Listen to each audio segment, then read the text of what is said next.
An Eastern South Dakota Christmas tradition isn't just a chance for people to enjoy music inside a local landmark. Yeah, because it's also a fundraiser for a local homeless shelter that can mean everything for the people who otherwise might be left out in the cold. Yeah, in tonight's Eye on Cathedral, Dan Santella shows us how concerts and shelter are linked during the Christmas season. 54-year-old Isaac Boneshirt stays at the Bishop Dudley Hospitality House in Central Sioux Falls with his kids Isaac Jr. and Susan Teresa.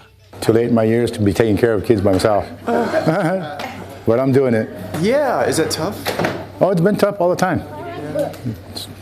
Being a single dad ain't easy. He and the kids stay in this family room, shelter for which he is grateful. They help me out. Otherwise, I'd be in the streets with my kids. Down the street and up a hill, just about a mile to the west, is the Cathedral of St. Joseph, which serves as the annual home of the Christmas at the Cathedral concert. We consider the beneficiaries of Christmas at the Cathedral to be two beacons of hope in our community.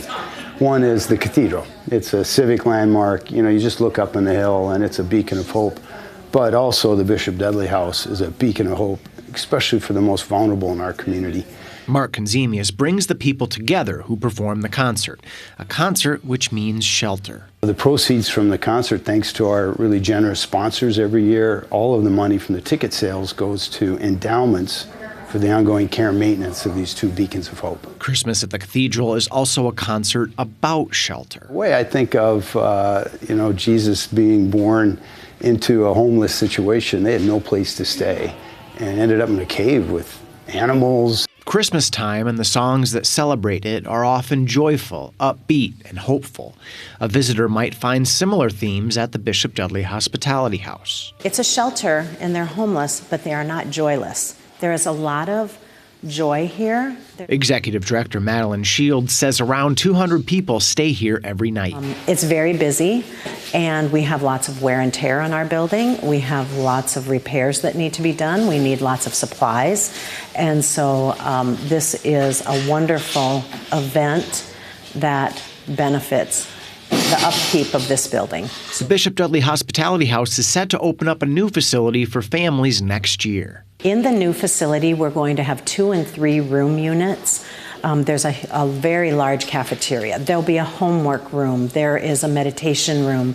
There is family gathering space. There's playroom, and there's a playground. The family facility will be located just a short distance west from the Cathedral of St. Joseph. We are not long-term housing, and even when we move our families to the new Center for Families, it will not be long-term housing. Our goal is to get people in. They're in a crisis. They might be sleeping in a van, sleeping at a place that's not safe for them. It's a stark contrast with what guests can find at this shelter. They work with our case managers, our community health workers, and our family coordinators. We can get them in, get them the resources that they need to get back on their feet. And that is getting the IDs that they need, getting a job if they don't already have one. We might experience this season at a cathedral's concert or with lights shining on a Christmas tree. The joy is also in what life might bring this time of year. I'm going to a job interview right now. With Eye on Cathedral, I'm Dan Santella. The first public performance of Christmas at the Cathedral this year will be next week, Thursday, December 14th.